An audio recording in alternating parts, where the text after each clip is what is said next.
Taurus brings you back to your comfort zone, but with responsibility attached. Hindi ka tinatamad, pero gusto mo lang ng maayos at predictable na araw. Good news, pabor sa'yo ang ganitong energy. Sa career, productive ka kapag walang nanggugulo sa rhythm mo. Today is perfect for behind-the-scenes work. Hindi ka man mapansin agad, pero solid ang output mo. Kung may financial decision, trust your practical instincts. Hindi ka madaling malinlang today. Sa love, steady ang emosyon mo. Kung single ka, may taong magpapakita ng interest sa simpleng paraan. Walang drama, walang pa-impress. Kung may partner ka, magandang araw para pag-usapan ang future plans kahit casual lang. Walang pressure, malinaw lang. Sa money, stable ang energy.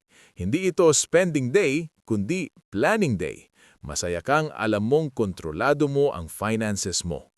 Sa health, pakinggan ang katawan mo. Kapag pagod, pahinga. Kapag busog, tama na. Simplicity ang susi sa magandang pakiramdam today. Emotionally, napapaalala sa iyo na okay lang ang slow progress. Hindi ka na pag-iiwanan. Naglalatag ka lang ng mas matibay na pundasyon. Compatible side today, Capricorn. Lucky color, olive green. Lucky number, 4. Message of the day, Taurus. Kapag kampante ka sa pacing mo, mas nagiging malinaw ang direksyon. Follow kung gusto mo pa ng daily forecast.